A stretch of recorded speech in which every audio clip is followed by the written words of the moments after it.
Hello and welcome to this Cheltenham Eve broadcast here of Reprieve Media CIC Double Handful. This is it, folks. This is the defining moment of the season, and who better really to discuss it with than a fellow horse racing aficionado and Cheltenham attendee Steve Allpress, fresh from his introductory show last week. He's decided to come and join us again today. So on the line now, before we get talking, we should have Steve Allpress. Steve, are you there, sir? Yep, I'm here, Paul. Fantastic news. Always good to see the technology working as it should. Welcome, Steve. Welcome, mate. It's nice to be back. Excited. It's a big week ahead. It is. Right, what we're going to do, Steve, is I thought I would just give you the opportunity to go through the card, really.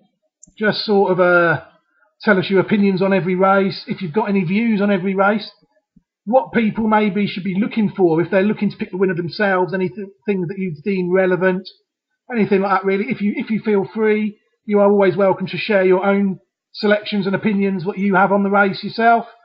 And I'll do the same. We'll just take it from there. I understand you're attending the first 2 days. Is that right? Yep. I'm definitely penciled in for tomorrow. Wednesday is still undecided, but yes, certainly 2 of the 4 days is the plan at this moment in time. So if you don't go Wednesday, you'll go Thursday or Friday, yeah? Correct. Yeah. How long? What's the journey like there? I've never been. I've been to many away matches in football. I can't imagine what it's like to go away to watch horse racing. Well, Cheltenham, it's a fairly long drive from Peterborough. It takes about 2.5 hours. If you leave early enough, it's quite a nice drive through with not too much traffic problems. But yeah, basically, it takes about 2.5 hours to 3 hours. But yeah, full of excitement as you always are. Time goes quick and you're there in no time, really, mate. How many of you go? Well, it varies really from year to year. We have a little discussion several months before the festival. We find out who's interested in that, and we usually go in like groups between 2 and 4 really. Some people prefer to go on different days to others. We always tend to do day 1 because obviously that's probably the highlight of the week. It's all the excitement and anticipation is all there, and so yeah, we definitely always go on day 1. Then we normally pick one of the other 3 depending on whether there's any like big clashes or and which horses horses you want to see running on which day and things like that. Yeah, we normally like wait a little bit for the second one because obviously you don't stay over then. No, we don't normally stay over. So if you go if say for instance you went on the Tuesday and Wednesday, you would drive back on the Tuesday night and go again on the Wednesday, yeah? You would stay over. Yeah, that's right. Very tiring, obviously, but yeah, that's what we do. We usually, because we tend to go with different groups on different days. It's not really practical for us to stay over. So Understood, yeah, we do that. But yeah, don't get me wrong. In an ideal world, we would stay over. But like, obviously, if you're not going with the same people on both days, you can't stay over, can you? It makes my point ridiculous, really, doesn't it? Yeah, exactly. Yeah. Right then, mate. We're going to crack on then. Now, obviously, the first day is Tuesday, and what an appetizer we have at the start of the meeting this year. I mean, to me, in the last few years, I'm thinking the Supreme Novices Hurdle's losing a bit of its lustre, really. The bumper doesn't fall. Usually, you could just say that last year's bumper horses, they'd be in the Supreme Novices virtually automatically, wouldn't they? Yeah. Obviously, back in the day, it did seem to pan out like that, but now horses are campaigned a little bit differently. Horses with a future of going over hurdles and fences are normally saved back, and they don't normally turn up in the bumper. They usually run them in like a lesser race somewhere, like at Newbury in like April time or something instead of Cheltenham, and they like save them for the following season really. So yeah, the kind of profile is different to what it might have been like a few years ago. Absolutely, spot on, 100%. And I think it's worth mentioning really that anybody looking at this race, it goes back to what we were saying in part 1 last week, that this really is a very small piece in the horse's life, the Supreme Novices Hurdle. It sounds a big race, But really, these horses are future Queen's Champion Chase horses. They're future champion hurdle horses, really, aren't they? So this horse, whatever wins tomorrow, is going to be favourite for a race next year, isn't it? Yeah, you're certainly right there. Whoever does win, as you say, the Supreme tomorrow, is more than likely to be favourite in all the anti-post markets for the following year. Obviously, you've got future chasers that'll be in the race and natural hurdlers that'll be in the race. But yeah, usually a chaser would be eye-catching to say like finishing third or fourth. Really, it wouldn't be a disgrace. But like obviously, if you're looking for a horse that's looking to like put his marker down for next year's champion hurdle, they're the horses like the Bouverdaires, the Altiors, those kind of horses that just have that little bit more at this present time. And so it's weird. You do get different kind of profile horses in the Supreme. Some of them more likely race than others, but some of them will be chasers for the future, and some of them will be staying over hurdles. But back to your question. Usually the winner of the Supreme, and even like the Ballymore, which is run on the Wednesday, they usually do head the markets for the following year's championship races. Yeah, exactly. And I feel that that's important for if people really want to understand what the Cheltenham Festival is, and more importantly, what horses really to look for. They have to understand the bigger picture, that really the Supreme Novices is the second part of the picture, because the bumper is the first, isn't it? Yeah, you're right. Obviously, the horses do start their career on the flat. So obviously they start in national and flat races. Some of them move on to running over hurdles quicker than others. But yeah, the bumpers are where they start off. Then they progress over to hurdles. Some horses stay there longer than others. Some are moved on to fences quicker than others. It all depends on the profile of the horse, really, and how the trainer and connections foresee their future, really. But it all depends really on the horse. Exactly. And this year's race, I feel it's lost a little bit of its profile with the sad loss of last year's bumper winner, Fiona. That was a shame, wasn't it? Yeah, it is a shame. Obviously, she was a good winner of the bumper last year, and as you were saying earlier, like she was heading the markets, or certainly prominent in the markets for this year's Supreme. But yeah, unfortunately, she had a sad ending to her career, and it wasn't to be. But yeah, there's always horses coming through, so you never really know what you're dealing with.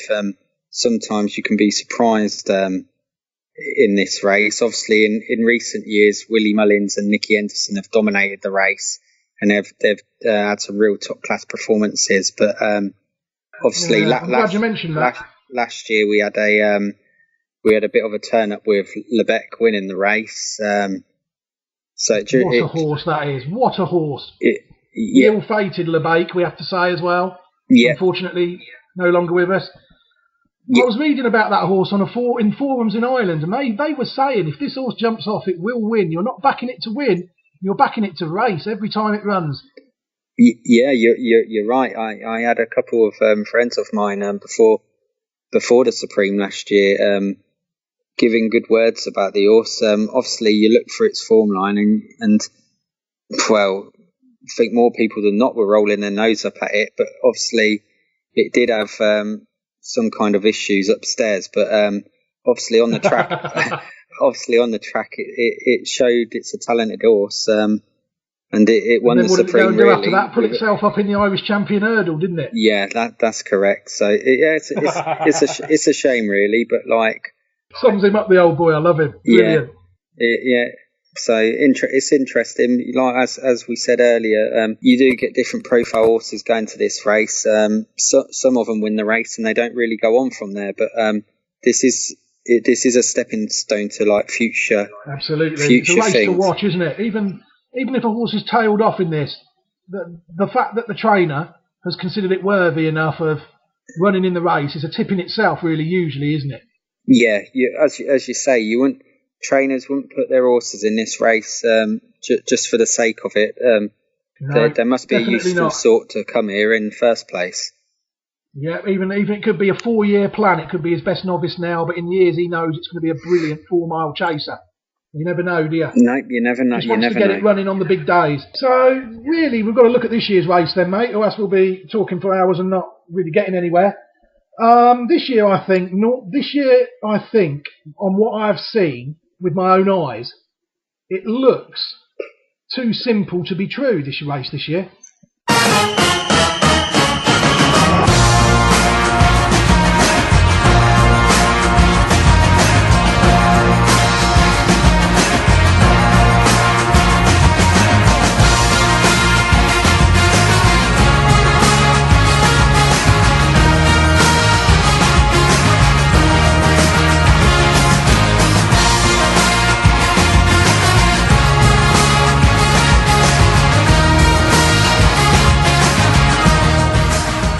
Making the run now towards the second last in the Skybet Moscow Flyer Novice Hurdle. Getabird Patrick Mullins alongside is Carter McKay and David Mullins. Mengley Khan jumping up on the outside, and they've gone on from Macatorex. Getabird now makes the approach to the turn into the straight. In the lead, chased by Mengley Khan. In third is Carter McKay as they race now for the final flight. And Getabird and Patrick Mullins out a couple of lengths in front. Mengley Khan, High School Days trying to improve. Down now towards the final flight, and it's Getabird out in the lead from Mengley Khan as they come to the last. Getabird over in front, Mengley Khan in second, and they're clear as they run up towards the finish, and Getabird now begins to lengthen away from the front and up towards the finish. Getabird continues the winning ways for the Richies. Second home is Mengley Khan, then Carter McKay and High School Days.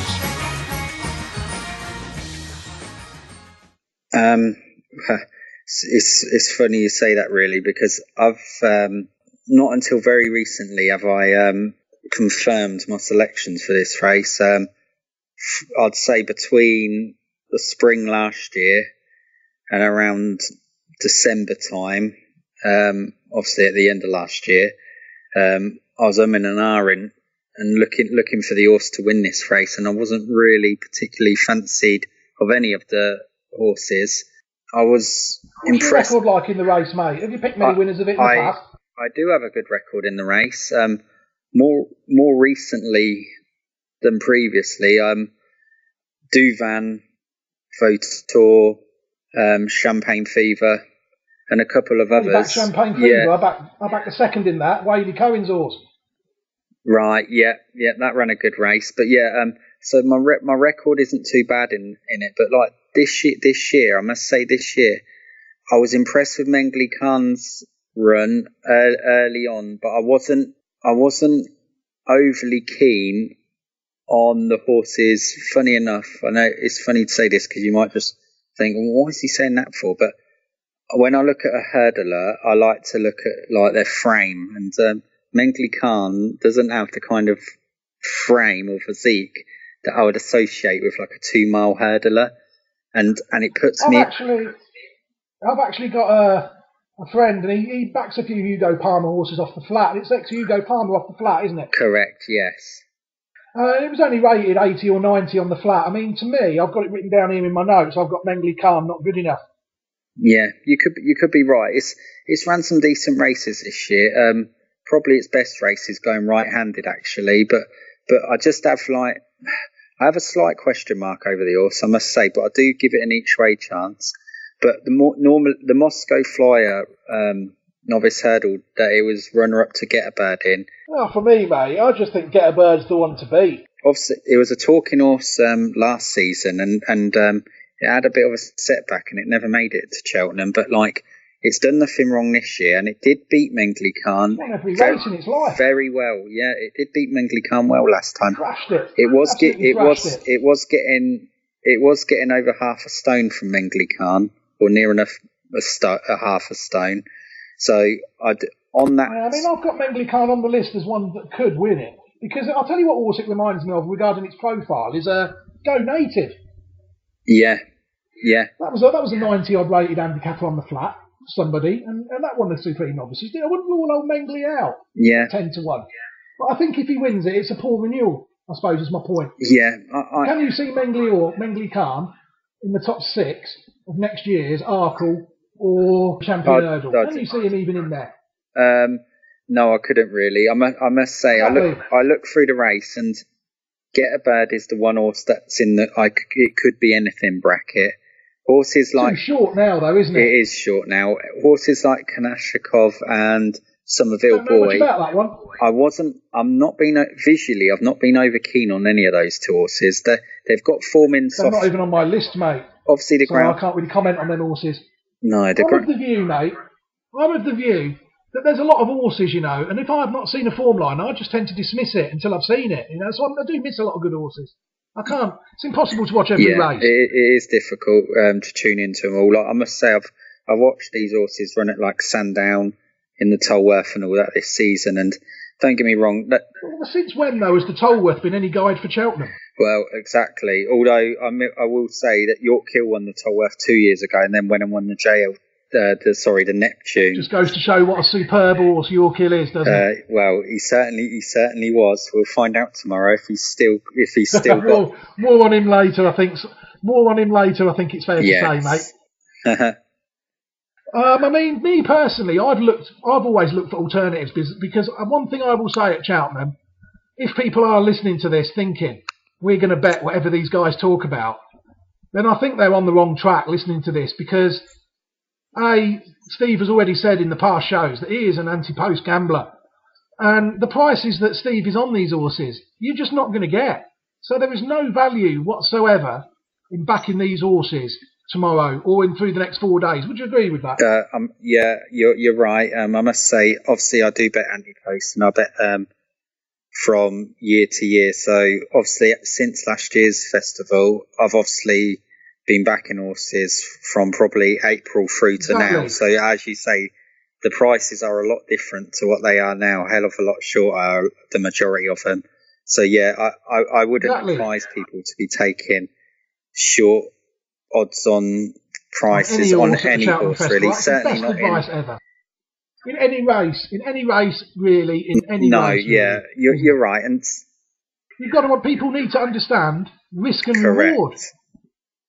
Is the reward worth the risk of you putting this bet on? If you're going to have a bet, is it worth the risk? Do the winnings equal the amount of risk? If you're in a desperate situation, you're trying to double your money, then I don't know, you're struggling. Yeah, I agree. I certainly, if somebody asked me now, if you wasn't on anti-post, Stephen, at these prices, would you crack into these horses this week? Probably 8 out of 10, I'd say no. Yeah, exactly. And Get a Bird is one of them. Do I think it'll win? Absolutely, I think it's going to win. But would I bet at this price? Absolutely never in a million years. And that's the trouble with Cheltenham. And that's why, hopefully, over the months, we're hopefully going to sort of encourage people not to bet on silly races during the week. Build a stake up for a horse that you fancy at next year's festival. And then you will be getting some proper rewards for winning these big races. Would you say that's certainly the way to go. That's obviously, you do have the anti-post rules to bear in mind, but you can, with most bookies now, they do offer a concession that's you can back a horse now for Cheltenham to win any race at Cheltenham, not just a selected race. Absolutely. You get a price that's a few points shorter than it would be to win a particular race, but you have that option then if Connections decide to send their horse to a different race, you still have that horse running for you. So that's probably, I do a lot of that with my gambling, and I find it does work.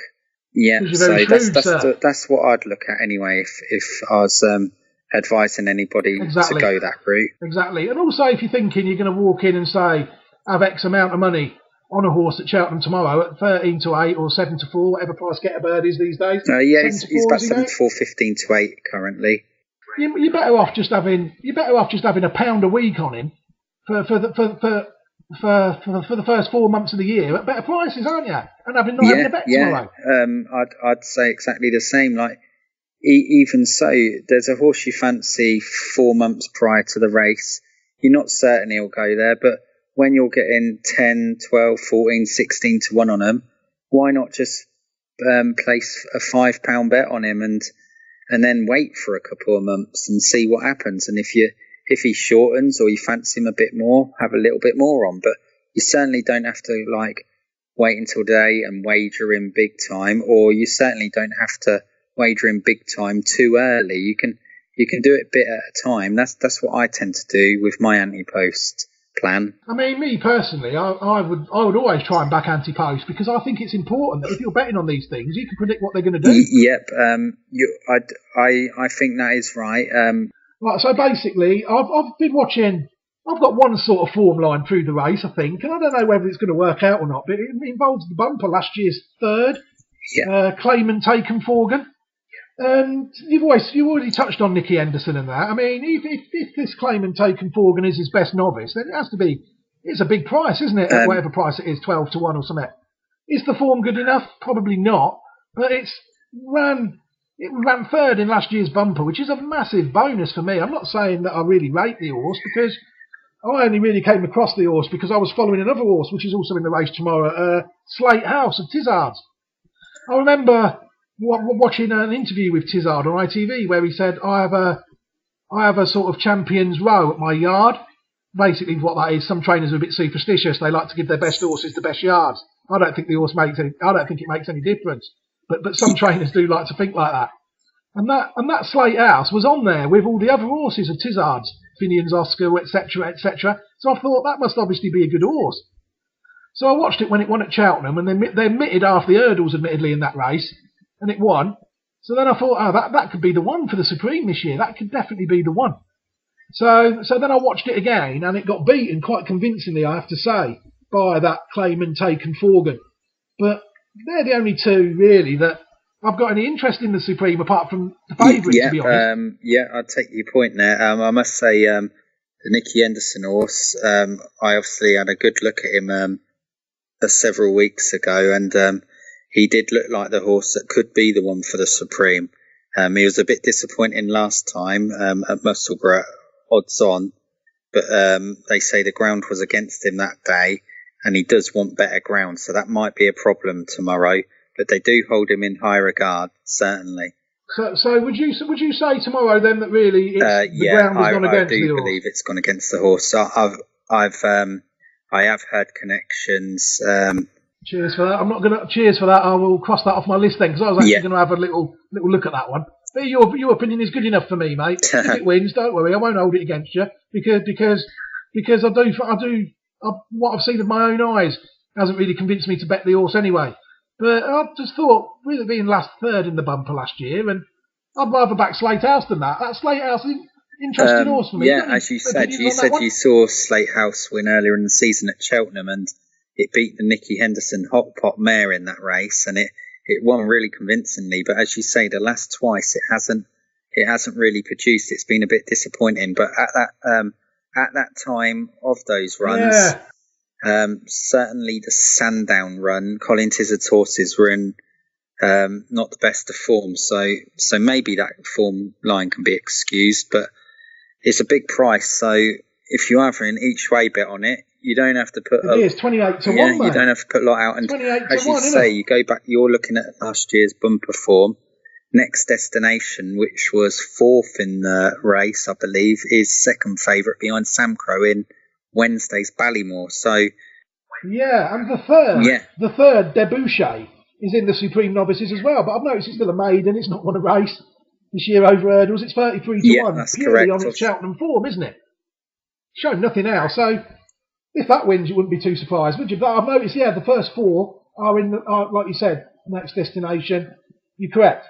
So Debouché as well, I've got him written down as well, because he ran well in the bumper last year as well. He's a horse, obviously, that was also held in high regard. I think he had a little bit of a problem earlier on in the season, and he hasn't really gone on from where he left off last year, so that'd be a worry. But again, he's a big price. He's ran on soft ground several times, so maybe you're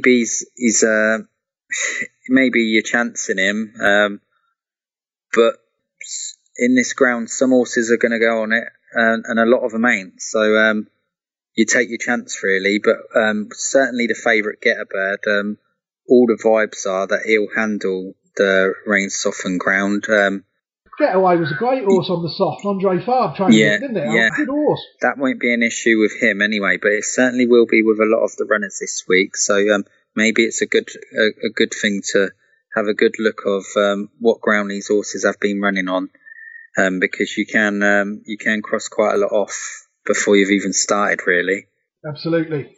So is there any others in the race that have caught your eye, sir? Because I'm about done with views on that race. Is there any others in the race that you really deserve a mention? Personally, I'm with Get a Bird and Mengley Khan each way. Obviously, the Moscow Fly Novice Hurdle was the best form line in my opinion, and that's where I'm going to go in this race. But yeah, and we both agree really that the best horse in the race from a betting view tomorrow is just way. We can't emphasise this enough. Too short, isn't it? Yeah, it is short. All right, we'll leave it there with that race then. Me personally, I'm gonna back Slate. I'm gonna have a look at Slate House. I think definitely just a little silly bet. I'm interested in every race at Cheltenham anyway. But if Slate House was to win at that price, I just wouldn't be able to forgive myself. So I've got to really protect my own sanity by having a little go on him. Brilliant. Right, so after the Supreme Novices then obviously we move on to the Arkle, which for me I've got 2 words written down here. Poor race. Over to you. Yeah, I agree with you. It is a poor renewal. However, said that, I do think it's a competitive race, although obviously the quality might not be as high as recent years. I do think the race has something that will give racegoers something to rave about anyway. I'm going to go with the favourite for this, Footpad. He's not my typical. He's a bit short? Price is a bit short. However, he's not my typical. He's not the typical type horse I'd go for an Arkle. I normally go for a horse that's less exposed over hurdles. I normally look for a horse that's had a couple runs over hurdles, then switch to fences, rather than a horse that's ran, a good half a dozen or dozen times over hurdles, then switch to fences. That's the one thing, my one negative with Footpad. However, other than that, I do think his performances this season warrant him being at the head of the market. His jumping's been slick, and I do think he's the one to beat. As you say, it's not the highest quality renewal, but I do think he's a worthy favourite. He is a short price, but a lot of the other horses in the race have question marks. Brain Power, the ground's against. His recent form, the old boy. His recent form's not been good. He's had jumping issues. I know they hold him in high regard, but I think the ground is his main concern tomorrow. Petit Mouchoir. I think he'll get round though, Brain Power. If you're the last thing you want round Cheltenham is jumping issues, isn't it, mate? It's one of the hardest in the country, isn't it? Yeah, you do need to jump round Cheltenham, as you say. It's one of those tracks where if you don't jump, you don't win. It's as simple as that. That said, I remember Finian's. I think he's got loads to prove, plenty to prove. Brain Power. Yes, I do. I do remember a few years ago when Mr. Buckley, he had another horse, Finian's Rainbow. He also had jumping issues, and he actually went to the Arkle and he ran a big race without winning the race. So I don't think it's impossible, but I do think the ground's against him, and I would be against him tomorrow. Another one, Petit Mouchoir.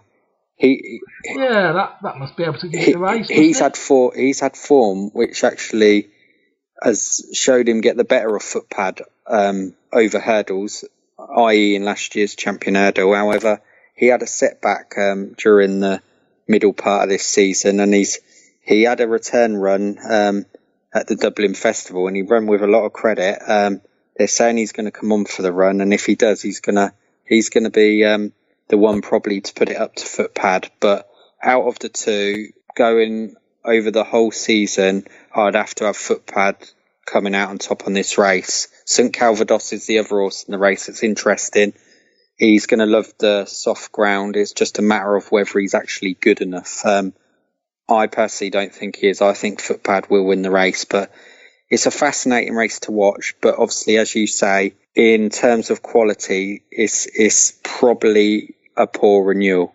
I agree. I mean, personally, my view on the race is I've really not really got one. I was amazed at how bad it was. So I just got a downer on the race from the start. I understand you're on footpad. I hope it wins for you, mate. Good luck. I've got really nothing else to say on the race, really. Yeah. Thanks for that. Yeah, I am on footpad. Not heavily, funny enough. As I said earlier, he wasn't my typical kind of Arkle horse. Therefore, I didn't really crack into him early on in the season. But I have been impressed with his last couple runs, certainly, and I think his slick jumping will be the difference between him and Fatima Schwa tomorrow. Where's all the other horses? Where's all the other horses? Has he scared all the other horses off footpad? Is he really that good? But if he is, then that price tomorrow, why is he not odds on? Why is he not so shorter than what he is? If he's such a good thing tomorrow in a 6-runner race. Well, that's a question that I'd like to ask a lot of the trainers. Probably the ground might have put some of them off, but also it is a disappointment because there's prize money. There's good prize money on offer for like 3rd, 4th and 5th place. So I can't really understand why any of the other trainers ain't running their horses in it. But obviously it is what it is, and it is disappointing. They must be scared of the favourite, mate, mustn't they? They potentially could be. Footpad has looked impressive visually this season, so maybe they do feel they can't beat him, but. What price was Altior in last year's Arkle, mate? What price did Altior go up? Altior went. Good question. He was odds on. He was nearer the. I think he was nearer the 1 to 2 mark. Yeah, but footpad is 6 to 4. Yeah, would you say that was an equivalent? So footpad really? Would you say he's vulnerable tomorrow, or would you say you are expecting him to win? I expect footpad to win. However, I wouldn't put him in a comparison with Altior. However, I'm not. No, but in a relatively a small field, and Altior was as dominant over them last year as footpad has been over these this year. So I think it's a fair comparison. Maybe in terms of opposition and dominance throughout the season. All things being relative, were you expecting footpad to win tomorrow as easily as Altior did last year? I suppose is the question I'm asking. I do, although I do feel Altior ran a little bit below last year in the Arkle. As good as he was all season, I do think the Arkle he wasn't quite right on the day. But in terms of ability, I'd have Altior a good bit in hand on footpad. However, I do think footpad's been as dominant as Altior in some races. I just in general think that the form between all the horses makes footpad that worthy favourite tomorrow. I couldn't put him on the same level as Altior. I think that'd be harsh. Yeah, but I do think he's a worthy favourite. Altior, I'm in no doubt whatsoever that Altior would absolutely trot all over footpad easily. I agree. And next year we'll see it. Where else has footpad got to go next year than the champion chase route? So he needs to win tomorrow because it's the only race he's ever going to win again. He won't win another race after tomorrow unless he wins another Grade 1 novice chase. Yeah, I agree with you. Obviously the Arkle is the stepping stone to the champ. Tomorrow's his day. Footpad's the day for footpad tomorrow. Yeah, I agree with you. It is the day for footpad tomorrow, and obviously it is a stepping stone towards the champion chase. Usually the Arkle. Uncertain defeat. I think he'll win. Footpad next season.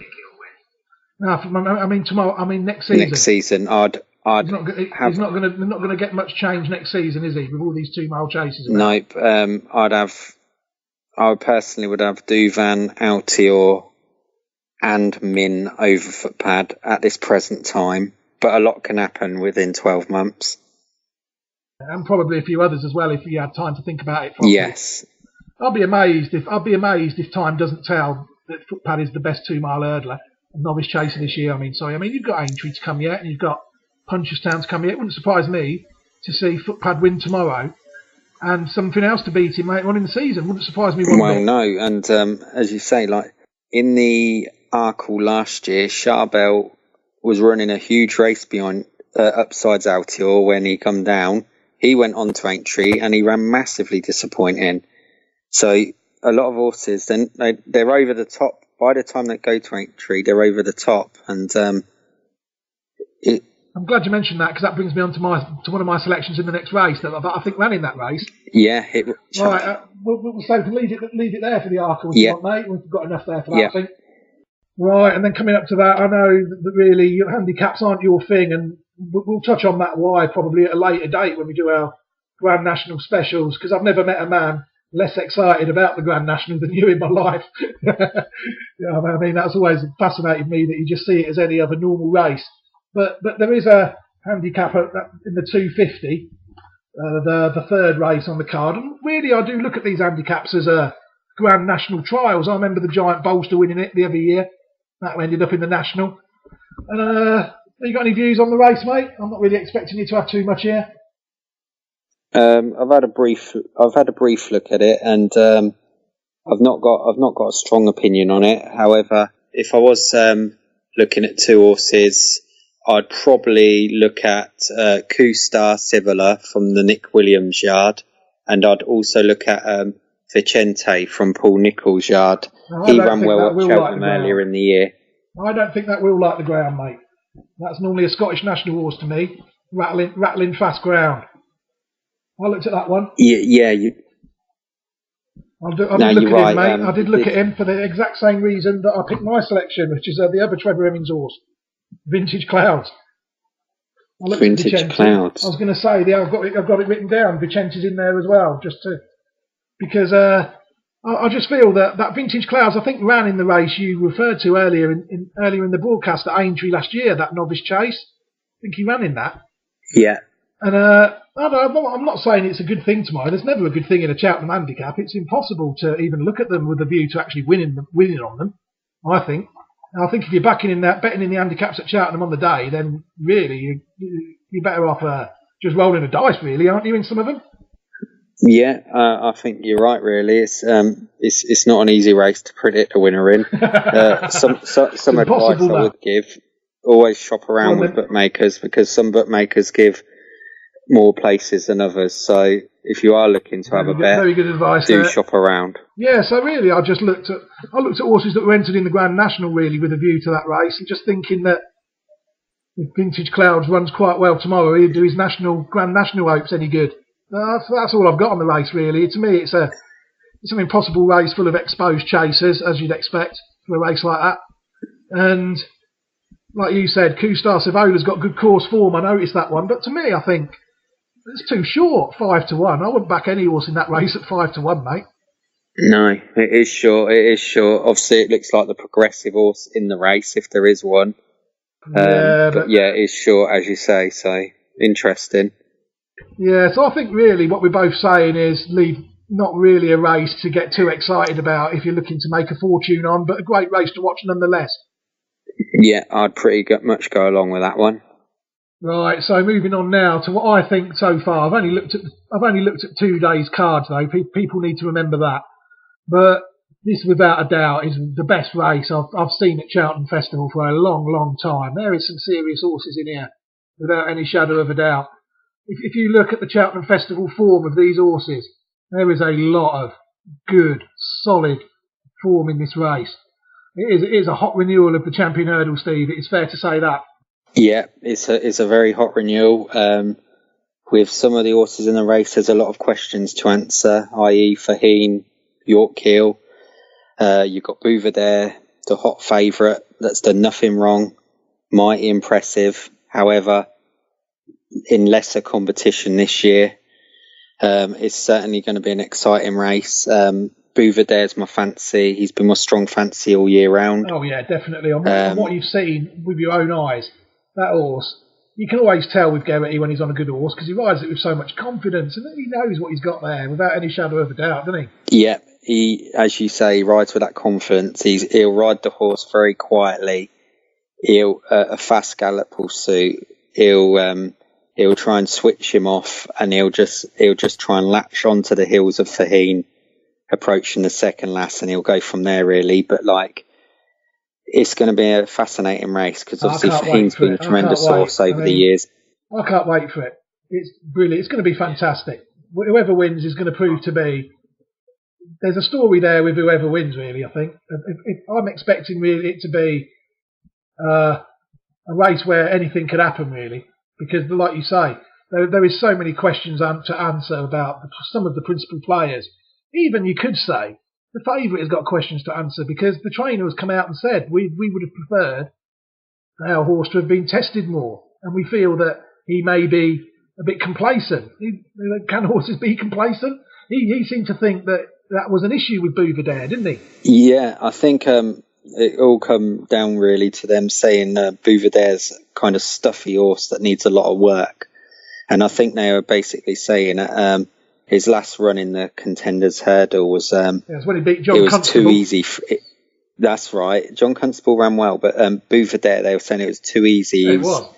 He hadn't really had a gallop, and I think they're just saying that maybe it'd have been better if he just had a little bit more of a test in the build up to Cheltenham. That said, last season his build up to Cheltenham was far from ideal. Yeah, they he went chasing, switched from fences back to he did. He chasing switched and from then come back fences back to hurdles.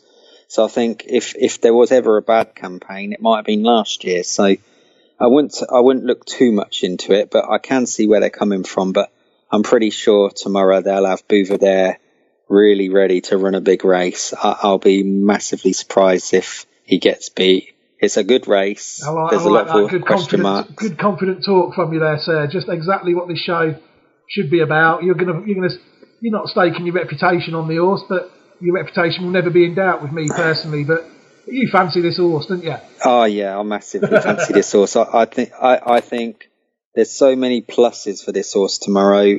The ground, he's in form. He's had no setbacks. I just feel everything's in his favour tomorrow. Whereas Horse Hero, they've probably had their best day. York Hill's had a bit of a disappointing season. Mellon wasn't great last time, so there's a lot of others that have got question marks to answer. Whereas Bouvardere, for me, he's the horse in form.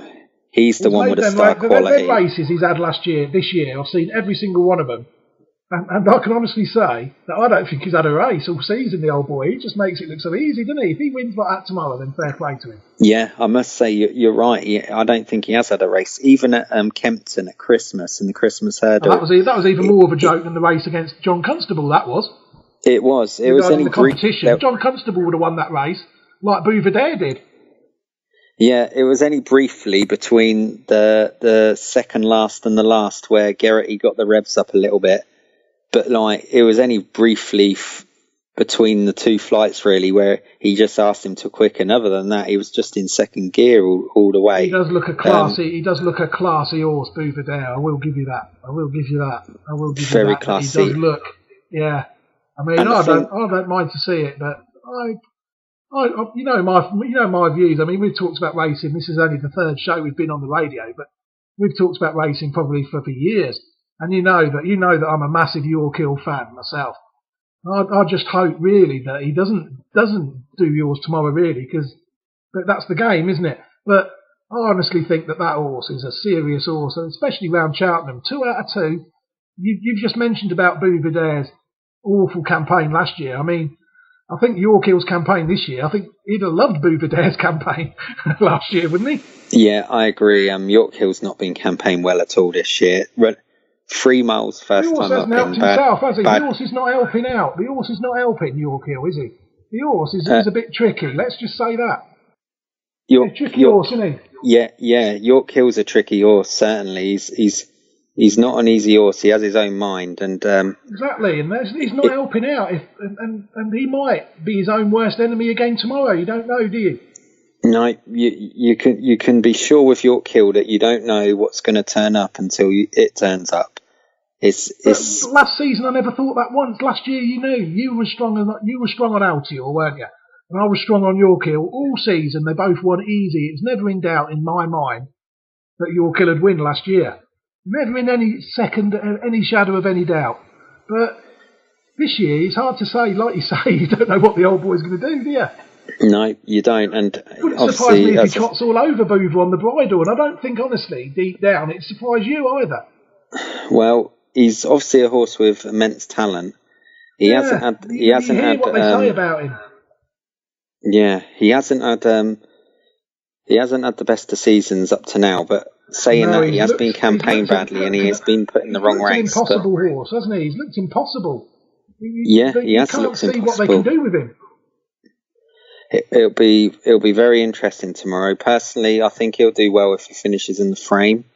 He's a horse with a lot of talent. On form this season, that is the best you can hope for. Of course, of course. It'll be a superhuman performance, really, for that horse to win tomorrow on the campaign he's had this year. And you just feel that he's in the race as an afterthought anyway, don't you? Yeah. I'd like to have seen a little run over hurdles before he goes for it or something, just so you can see that the horse is at least showing something. Yeah. But what he's shown this year, you cannot back him with any confidence whatsoever, can you? No, you can't. As you say, he's shown nothing this year, and I think they're going into the Champion Hurdle with more hope than expectation. But we're going to find out tomorrow. Yes, we are, mate, and I for one can't wait. I mean, do you think my tent or yours could get a place again? Surely, couldn't he finishes second every year? It'd be foolish for us to ignore him, wouldn't it? It would be, and he's been a tremendous servant to the game. He's come second in 3 Champion Hurdles, so he's been a tremendous horse. The ground is against him tomorrow massively, and I do think he'll do well again to finish in the frame. But I wouldn't put it past him. But I do think Bouvardere will take all the beating, and I think all the others are just running for minor money, really. I love it. Fighting talk again there from Mr. Allpress. Jolly good. We have to talk really about Faugheen.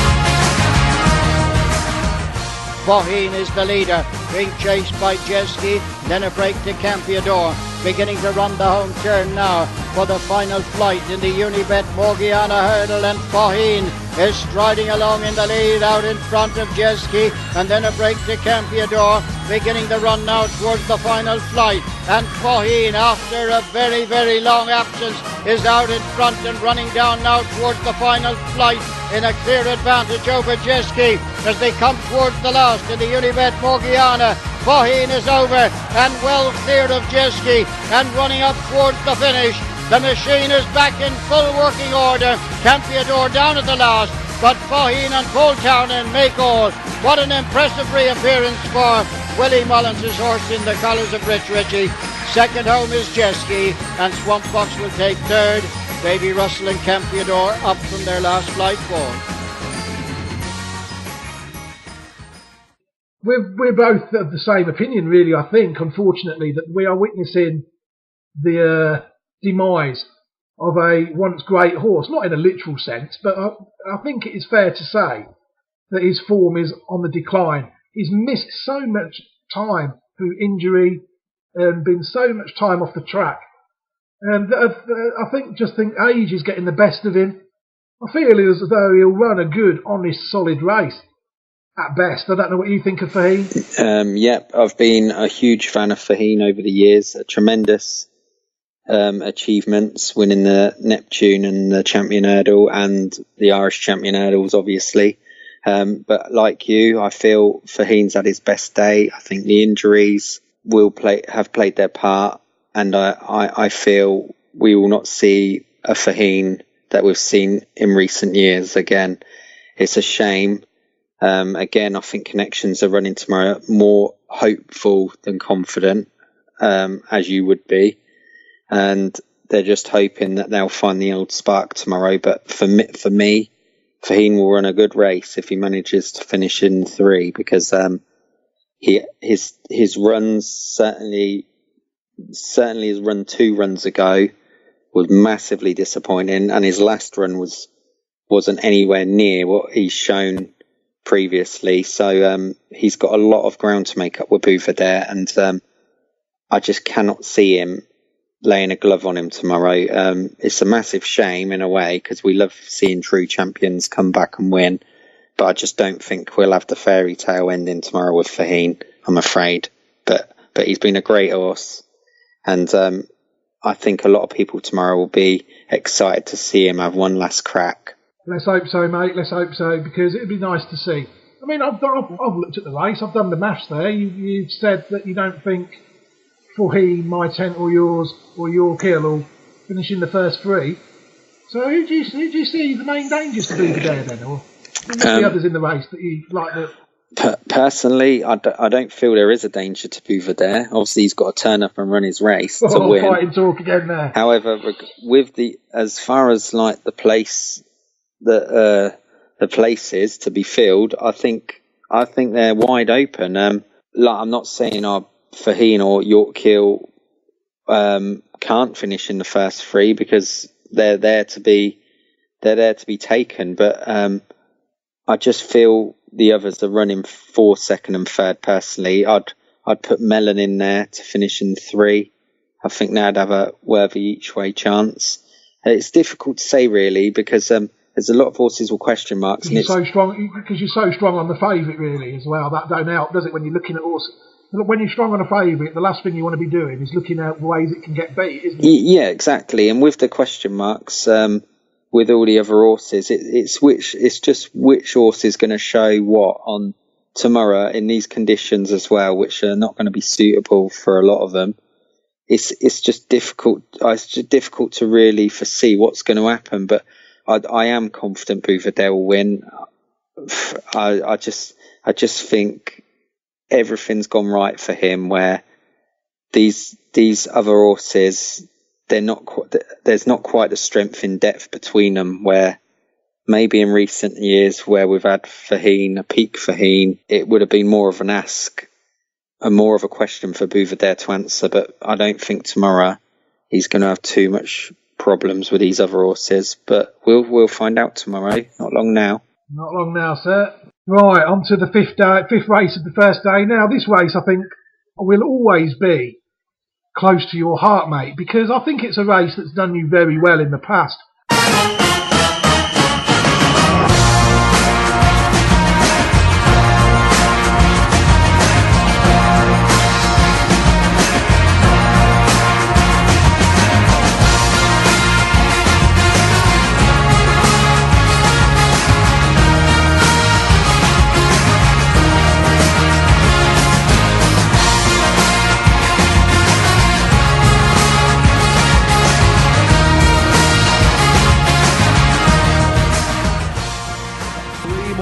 To take here in the OLBG Mares Hurdle. As they come down the hill, Serendene is the leader. On the outside is Highland Retreat. On the move now, then become down these is Quevega, still very patiently ridden though by Ruby Walsh. They took that third last flight mistake by Glenn's Melody on the outside. Serendene still going well. Ruby just asking Quevega to pick up now. She does so. Cockney Sparrow is on the move on the inside. Still there with every chance. Moving in second is Little King Robin. Serendene the leader from Little King Robin as they go with that second last, and Serendene is gone and leaves Little King Robin out in front from Glenn's Melody, and now Quevega goes into third place. Highland Retreat, Lunique racing behind these as they try and stay on up the hill. They're racing towards the final flight now. It's Glenn's Melody, stablemate of Quevega, who's under a bit of pressure here but begins to draw alongside with Lunique on the inner. Coming to the final flight, Glenn's Melody and Quevega, who's battling hard for this record-breaking six-timer. It's Glenn's Melody just from Quevega, who's going to battle extremely hard and takes up the running, and Quevega is going to make history. The joy of 6 for Quevega. She wins again. Glenn's Melody in second, followed by Lunique back in third, then Hidden Identity, and Cockney Sparrow was in fifth.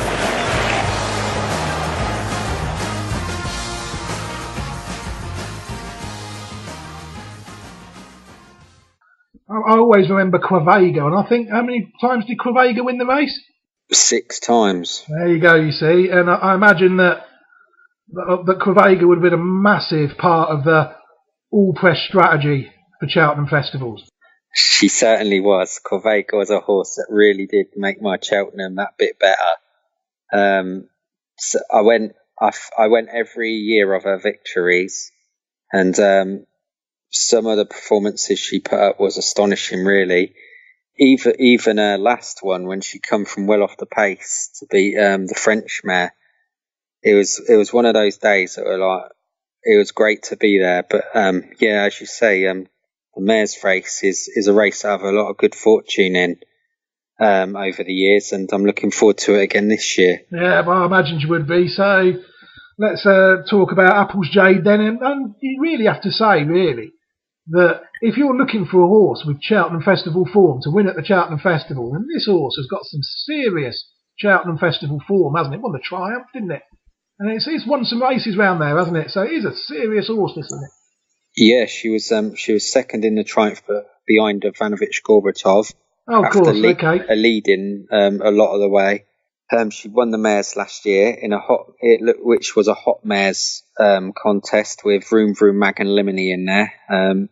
That was a real top race that day, and she put in a big performance. But even with those two performances aside, she's got a lot of top form in the book. She's going to take a lot of beating tomorrow.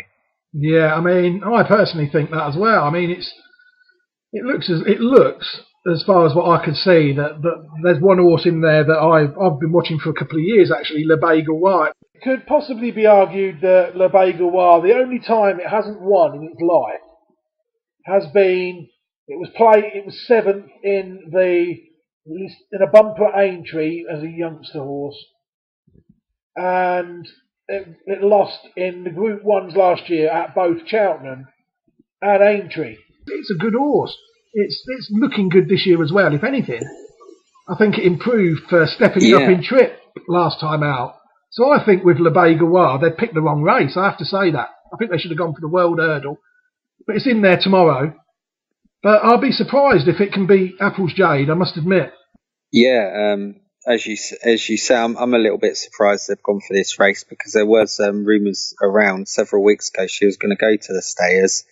As you say, she is a good horse. She's a solid mare, and she'll appreciate the ground. But I just think she'll find Apple's Jade a little bit too good tomorrow. There's another horse in there, Benny Dadu of the Mullins Yards. She's also a horse that's there's untapped potential there. But my gut feeling is that she'll also come up a little bit short. I just think Apple's Jade has that solid Grade 1 winning form in the book already. And I think she'll be very, very hard to beat. I mean, regarding the Mullins horse that you said, to be honest, mate, I've never seen it run, so I can't really have any comment on it. But the fact that it's 4-1 in there obviously indicates that it's obviously a fairly decent horse. It's just one I've not come across, so I've not really got any view on it. So, but the other Apple's Jade and Le Bagouard, I think Apple's Jade would see that off, not comfortably, because it's never comfortable at Cheltenham. And you'd like to think that Le Bagouard would be going on strong at the end. But you'd like to think that Apple's Jade, even though I think it is very short price, it's short really, because it's more than likely will win. Yeah, you're right. She is very short. But I think it's the price reflects really of how dominant she's been over the last season or two. Regarding the Warren Great Tricks horse, she will appreciate the ground, so she's a nice price, and probably the alternative would be to back her without the favourite. Going back to the Willie Mullins horse, she's been campaigned over fences and now brought back to hurdles, so that might be a bit of a negative for her. And she's also had leg issues in the past, so she's not been easy to train. And maybe the other two mares have that little bit in hand on her. Yeah, I mean, personally, I think Michael O'Leary will be disappointed if Apple's Jade don't win tomorrow, I think. Yeah, I agree with you. There's no evidence to say she shouldn't win. She should go on the ground. She's won on that ground before. And I think she will be Chigginstown's first winner of the week. Right, moving on to the fifth race of a great first day. We've already established that the first day is one of the best days. we've got the 4 Mile Novice Chase then, which I'm disappointed that this race isn't on ITV. I think that it's always a race that really, when they show the cross-country race, I'm disappointed that this race don't get on the telly. It's the 4 Mile Novice Chase. It's a long way for these novice chases, really. A lot of them, I don't think there's another 4 Mile Novice Chase all season. So a lot of these you are looking at maybe trainers rolling the dice a little bit whether the horse is actually going to stay or not. But it is a race really that has, I think, thrown up some fair horses in the past, in the future, maybe more Grand National types than Gold Cup horses, as you'd expect from the trip. But tomorrow's, I feel, is all right. Nothing to write home about. What would you got any views on the race, mate? Yeah, I do. Excellent. That's what you like. Regarding the race itself, you're right. I think trainers in general go into this race with more hope and confidence in regards to their horse getting the trip.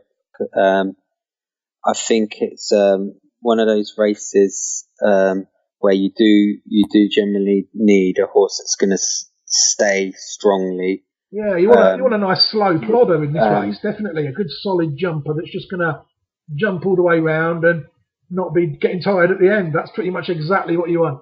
Yeah, and I think there is a horse with a profile in the race tomorrow. Oh, which, let's hear it then, because I've got one as well for this, so we might have a bit of a match here going on. So what's yours then here, mate? I fancy Mossback. That's the same one I picked. Chickenstown horse.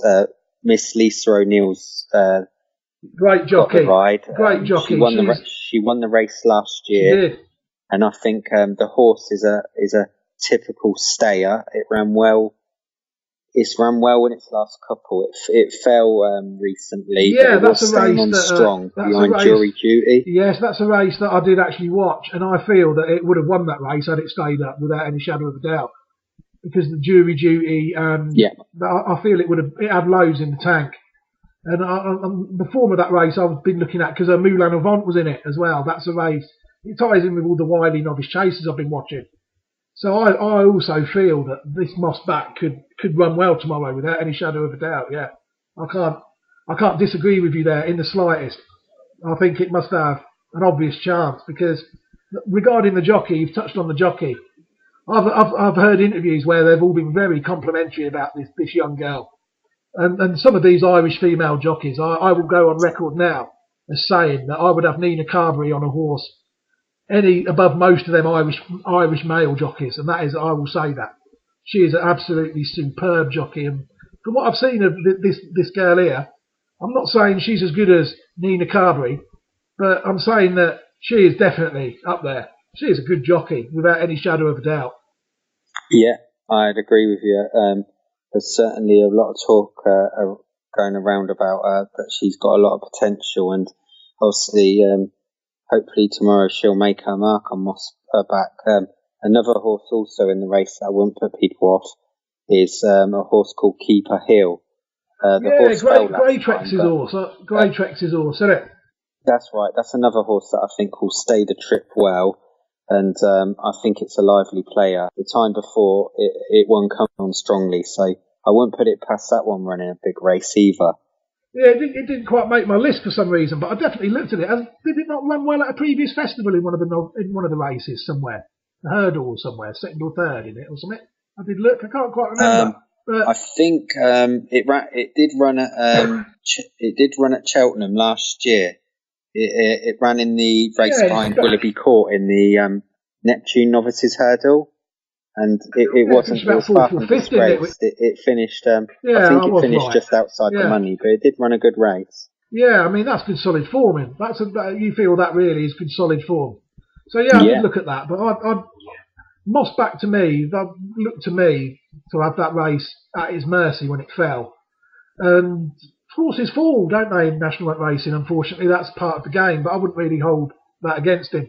I feel that he's the only one really in that race that I would consider looking at seriously. Obviously, there's others in there with a chance, but we could talk about all of them probably. But Mossback to me. So really, what your views would be that your Mossback you think could be worth a look tomorrow? Yeah, I'd certainly have a look. Mossback generally a 7-1 chance at the moment. So this race this race, the last handicap of the day, really, they used to say the last handicap of the day was the getting out stakes. That is certainly not true at the Cheltenham Festival, is it? I mean, I think personally, if you're betting in the last race of the day at Cheltenham, you're going to struggle. And that's the case for all 4 days, would you say? Yeah, I'd totally agree with that. Really, you should be at least picking something up during the day before the last race. Anyway, this is one of the hardest races of the day, so you'd like to think you have picked something up, otherwise you could be in trouble. But it's a tough race. It's a race that's highly competitive, and there's a good like 7 or 8 horses with a chance in here. Yeah, I mean, to me, these races aren't. I said in one of the parts yesterday that I like solving puzzles, but some puzzles are impossible to solve, and there was a few handicaps like that at the Cheltenham Festival. If you pick the winner, then I don't know whether you're a genius or whether you're the luckiest man on the earth, really. It's hard to tell, isn't it? Yeah, it is, and certainly, obviously this is a novice handicap, so there's a lot of unexposed horses, ones that are likely to improve. So yeah, it's probably one of the more difficult races to solve, as you say. Yeah, because I agree with you again, because this race is perfect for trainers that are good at identifying the talent of their horses. They will gallop their horses. They will soon work out that some of their novice chases maybe are not as good as some of the others. Because there's a lot of graded races, like you said. We've had a 4 miler, we've got the RSA, the Arkle. This is the only race really for chasers that aren't quite good enough at the top mark. So what their trainers will do is they will just race them really to qualify for the race and protect them. So like you say, there could be horses in here that could make their handicap mark look an absolute mockery tomorrow. Yes, that's right. You're right there, Paul. And as you say, they could make a mockery of their handicap mark and then go on to like be a graded horse somewhere later down the line. Well, really, to me, what I feel this race is the first trial for a lot of these 2 mile 5 handicaps that you get at the start of next year's National Hunt season. So you'd be looking to win the Dewson, put your horse away, then bring it back at the open meeting, and then go for the Paddy Power maybe as well, 2 mile 5 as well. There's a lot of races for these horses.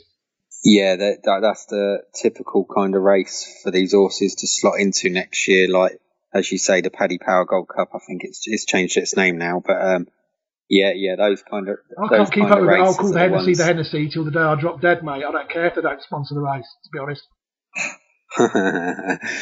Yeah, no, I agree with you as well. I can't keep up with them. The Dewson's probably not the Dewson anymore. I think I probably called the race before something else that's probably not the Racing Post Plate. It's not the Racing Post Plate anymore. It is to me. You get confused with all. You need to know what races. That's why I think it is always still important that they put in the form guide registered as the blah blah blah chase. Yeah, because the history of horse racing is important in order in order to gauge horses' abilities against other eras. So some people will not know that the international hurdle is the Beulah.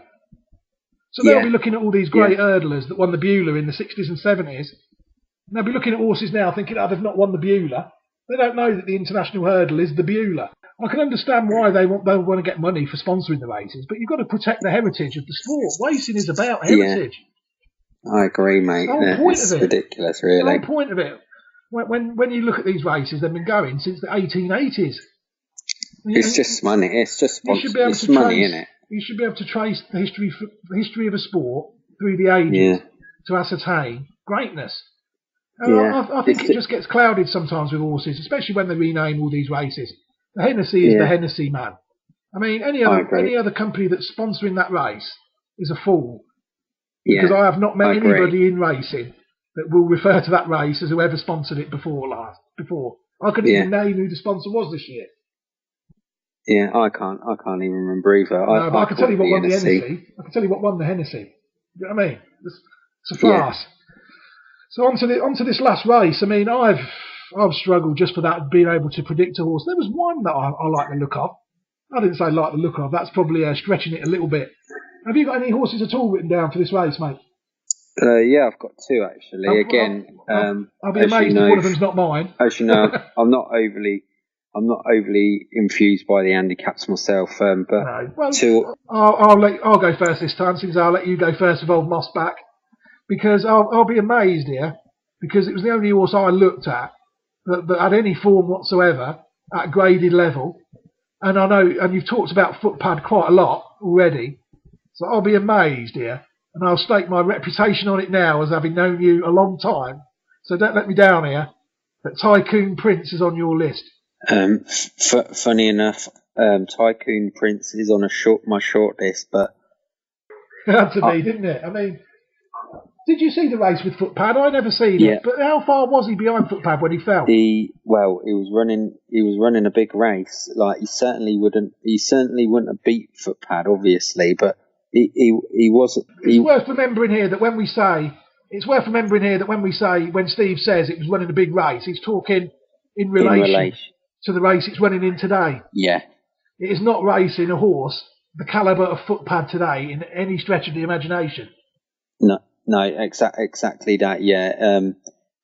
For a horse that's not a Grade 1 level horse, he was running a good time at the Departed.